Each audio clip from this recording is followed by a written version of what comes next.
Hello दोस्तों, आपके अपने चैनल बिहारी टॉक्स पे आपका स्वागत है। अगर आपने अभी तक हमारे चैनल को सब्सक्राइब नहीं है तो सब्सक्राइब करें और बेल आइकन को जरूर प्रेस करें।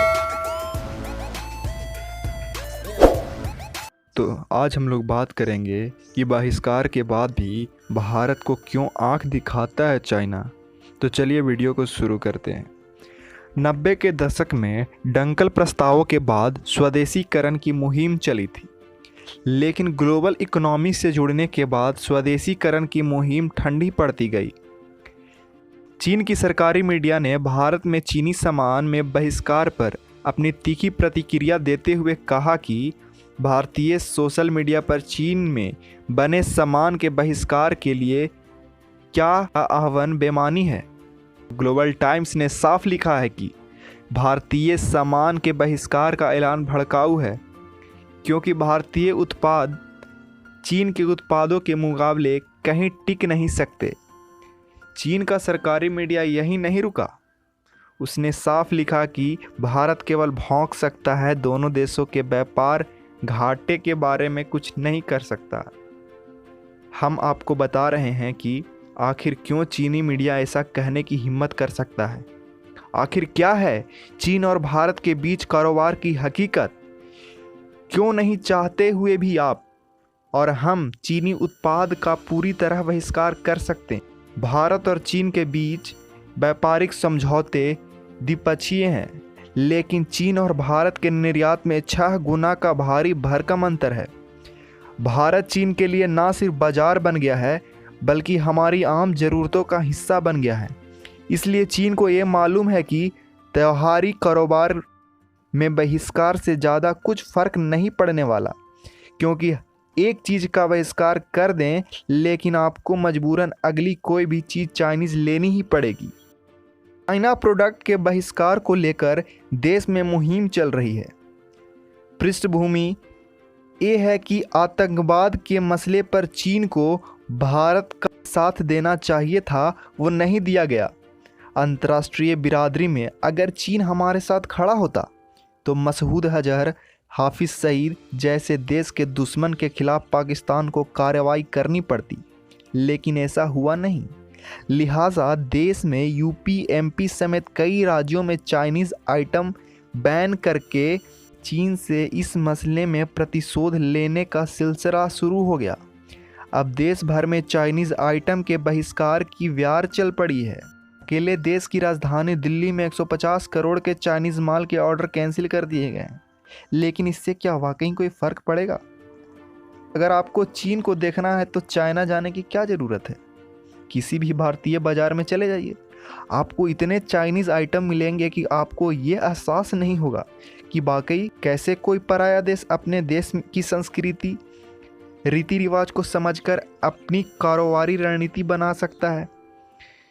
छोटे बच्चों के खिलौने से लेकर महंगे गैजेट्स तक सब कुछ मेड इन चाइना। आतंकवाद के मुद्दे पर भारत को चीन का अपेक्षित सहयोग नहीं मिला तो देश भर में चाइनीज़ आइटम में के बहिष्कार की मुहिम शुरू हो गई।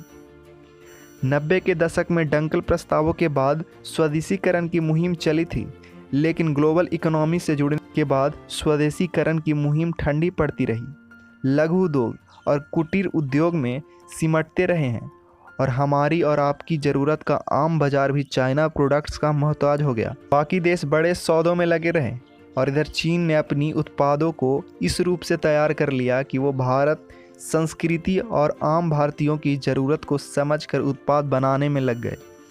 आज हालात ये हैं कि भारतीय बाज़ार में चाइनीज़ आइटम इतना आकर्षक और सस्ता मिल रहा है कि भारत उत्पाद की और कोई झांक नहीं रहा। भले ही स्वदेशी के कितने नारे लगे, लेकिन मेड इन चाइना आपके घर के किसी कोने में, आपकी ज़िंदगी के किसी हिस्से में नज़र आ जाएगी। इसलिए चीन का सरकारी मीडिया आंखें तरेर कर ऐसे में सवाल उठाने की हिम्मत कर सकता है। तो चलिए इससे उबरने का उपाय हम लोग जान लेते हैं। सबसे पहले सरकार को चीन के उत्पादों पर प्रतिबंध लगाना चाहिए। जब चाइना का सामान भारत आएगा ही नहीं तो बिकेगा कैसे? सबसे ज़्यादा मोबाइल और इलेक्ट्रॉनिक्स प्रोडक्ट्स बिकते हैं, इन पर रोक लगे। दूसरी बात है, हमें अपने देश के लघु उद्योग के बारे में सोचना चाहिए। सभी को देश में निर्मित सामान ही खरीदने चाहिए ताकि देश के किसान और जवान समृद्ध हो सकें। हम सभी को चाइना के उत्पादों का विरोध करना चाहिए। तीसरी बात यह है कि चीन से बने सामान से हमारे मेहनत कश कारीगरों को नुकसान पहुंच रहा है। वहीं दूसरी ओर हमारे देश का पैसा दूसरे देश में जा रहा है, जिसका सीधा असर हमारे देश के विकास पर हो रहा है। चौथी बात यह है कि ना तो मैं इस बार चाइना का सामान खरीदूंगा और ना बेचूंगा। इसके साथ ही मैं सभी लोगों को जागरूक करूंगा कि वे भी स्वदेशी को अपनाएं और अपने देश के किसान और जवान को खुशहाल बनाएं। चौथी बड़ी वजह है कि अब समय आ गया है कि चीन को हमारे देश के 125 करोड़ लोगों का संदेश समझाया जाए कि मात्र चीन ही सबको डरा सकता है। हम भारतवासी किसी की गिरद भभकी में आने वाले नहीं हैं। चीनी सामान का विरोध करें, चीनी सामान खरीदे नहीं, आप खुद जागरूक बने। आजकल मार्केट में इंडियन सामान कम मिलता है और चाइनीज़ ज़्यादा मिलता है। हमें चाइनीज़ सामान का उपयोग नहीं करना चाहिए। सभी को देश का सामान ही खरीदना चाहिए। दुकानदार भी ग्राहक को इंडियन सामान के बारे में जागरूक करें। छठी पॉइंट ये है, हम चीन पर गोलियां तो नहीं चला सकते, लेकिन चीनी सामान का बहिष्कार करके चीन के पेट पर लात तो मार सकते हैं। इसके लिए प्रत्येक भारतीय को एकजुट होकर चीनी उत्पादों का जमकर विरोध करना चाहिए। हम लोग को शपथ लेनी चाहिए कि चाइना के सामान का बहिष्कार करूंगा, मैं स्वदेशी सामान ही खरीदूंगा और दूसरों को भी प्रेरित करूंगा, ताकि इससे देश में लघु और कुटीर उद्योग में एक नई रोशनी आए। यह सरकार की अच्छी पहल है।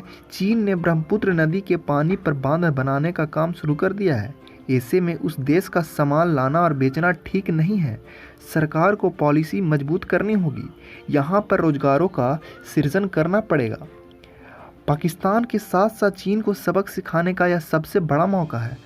आम जनता के हाथ में है। चीन पाक को सपोर्ट करता है। ऐसे में सभी लोगों को एकजुट होकर चीनी उत्पादों का बहिष्कार करना चाहिए।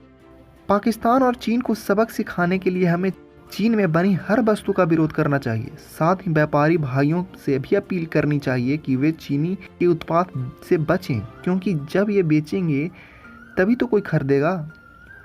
और हम लोग को भी सतर्क रहना चाहिए। हम लोग को भी चीनी प्रोडक्ट्स नहीं खरीदना चाहिए। तो आज से हम लोग संकल्प लेते हैं कि आज के बाद हम लोग कोई चीनी सामान नहीं खरीदेंगे। अगर आपको यह वीडियो अच्छा लगा हो तो हमारे चैनल को सब्सक्राइब करें, लाइक करें, कमेंट करें और शेयर करें। धन्यवाद।